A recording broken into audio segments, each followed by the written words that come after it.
ஒரு ரிச்சாக டேஸ்ட்டாக இருக்கக்கூடிய ஒரு மட்டன் கிரேவி எப்படி செய்கிறதுங்கிறத பார்ப்போம். அதுக்கு ஒரு 1/4 கிலோ மட்டனை இந்த மாதிரி கட் பண்ணி நல்லா கழுவி எடுத்து வச்சுக்கோங்க. கொஞ்சமாக இஞ்சி பூண்டு தட்டி போட்டுக்கோங்க.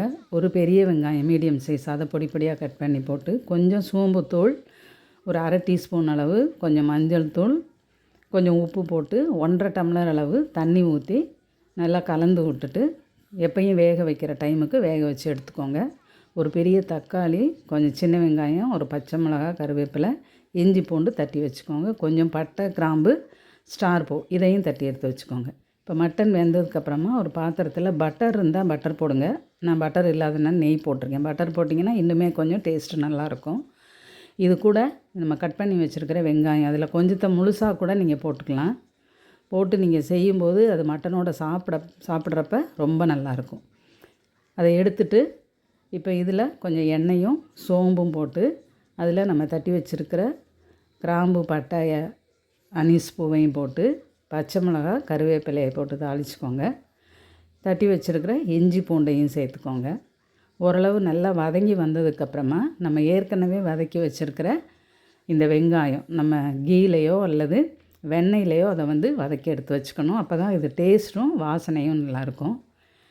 இந்த வதக்கினதை போட்டுட்டு கொஞ்சம் தக்காளி, ஒரு தக்காளி போட்டிருக்கேன், அதை போட்டு நல்லா வதக்கிட்டு கொஞ்சமாக மூடி வைங்க. விசில் வைக்க வேண்டாம். வைக்காமல் கொஞ்சம் வேக விட்டுருங்க.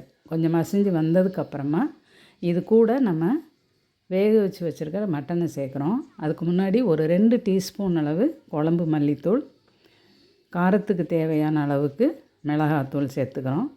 உப்பு தேவைப்பட்டால் நம்ம பின்னாடி சேர்த்துக்கலாம். ஏன்னா மட்டனில் வேக வைக்கும்போது சேர்த்துருக்குறோம். இப்போ இது கூட இந்த வேக வச்சுருக்கிற மட்டன் நம்ம தண்ணி அளவாக தான் வச்சுருக்குறோம். அந்த மட்டனை இதில் சேர்த்து மசாலாவும் அந்த மட்டனும் நல்லா கலந்து வர மாதிரி வச்சு ஒரு விசிலுக்கு இப்போ வேக வச்சு எடுக்கணும். ஏன்னா இந்த வெங்காயமும் தக்காளியும் நல்லா குழஞ்சி வந்துடணும். வெந்ததுக்கப்புறம் இந்த மாதிரி இருக்கும். இது கூட நீங்கள் ஒரு வேக வச்ச உருளைக்கிழங்க வேணும்னா போட்டுக்கலாம். இல்லை வேண்டான்னா நீங்கள் வெறும் மட்டனை மட்டுமே அப்படியே வச்சுக்கலாம்.